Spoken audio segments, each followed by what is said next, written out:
Here we are on the Latte Panda project yet again.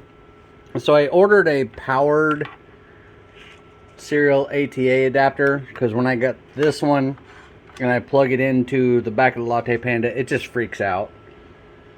And that thing, I was kind of hoping that being able to supply power to the SSD without trying to get power from the little Latte Panda was going to solve the problems I was having, but it didn't.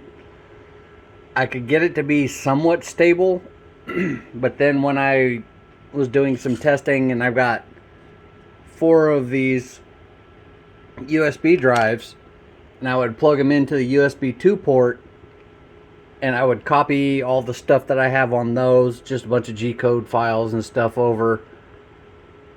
3 out of the 4 would work fine, but then when I would plug in the 4th one, and it's this specific drive, it would cause the SSD on this guy to drop out and then come back and then drop out and then come back and then drop out. So it wasn't stable. So I was thinking to myself, I said, self, what would be causing that issue? So I went and grabbed my powered USB hub, which gets its own power from the power supply over there.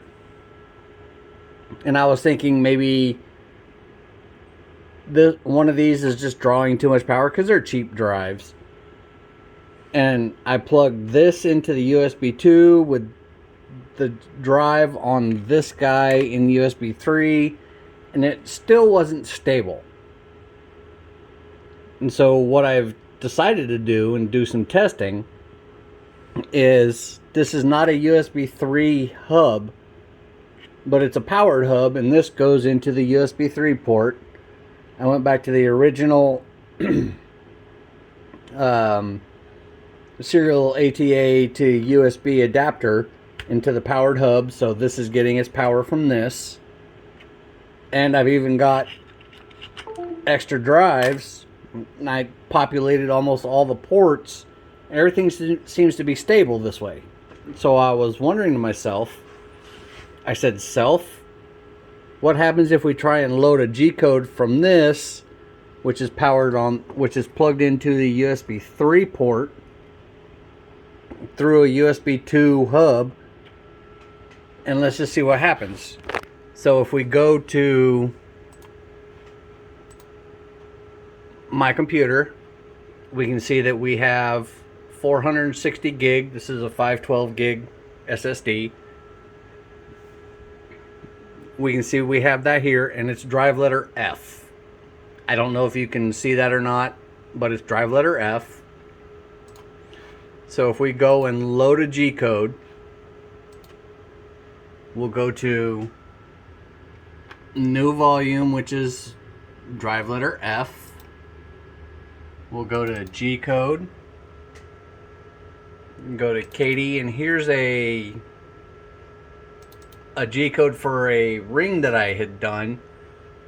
And if we scroll over, this is a 10.5 megabyte file, a G-code file. So it's going to take a minute to load in, which is fine.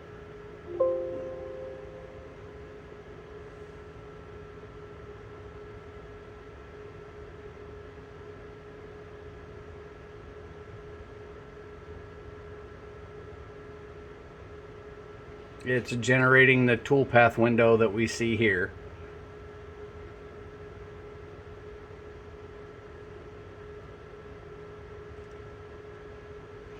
So here we see the toolpath, and we can rotate it.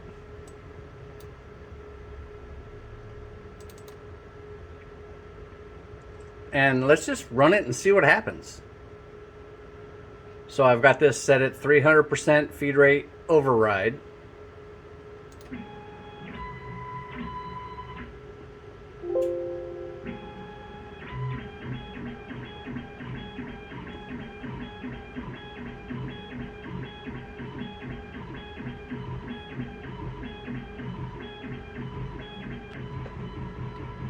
And just so we're clear, if we look, I'm using my phone for this, so I'm sorry. But the path for the code is F, G code, KD, whole ring. It's using a 10 degree 0.003, so it's a 3,000 tip tool to run this code. And it's just blasting through it.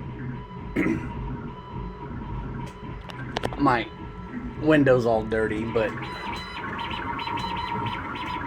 machine sounds fine. It's smooth. It's hauling balls.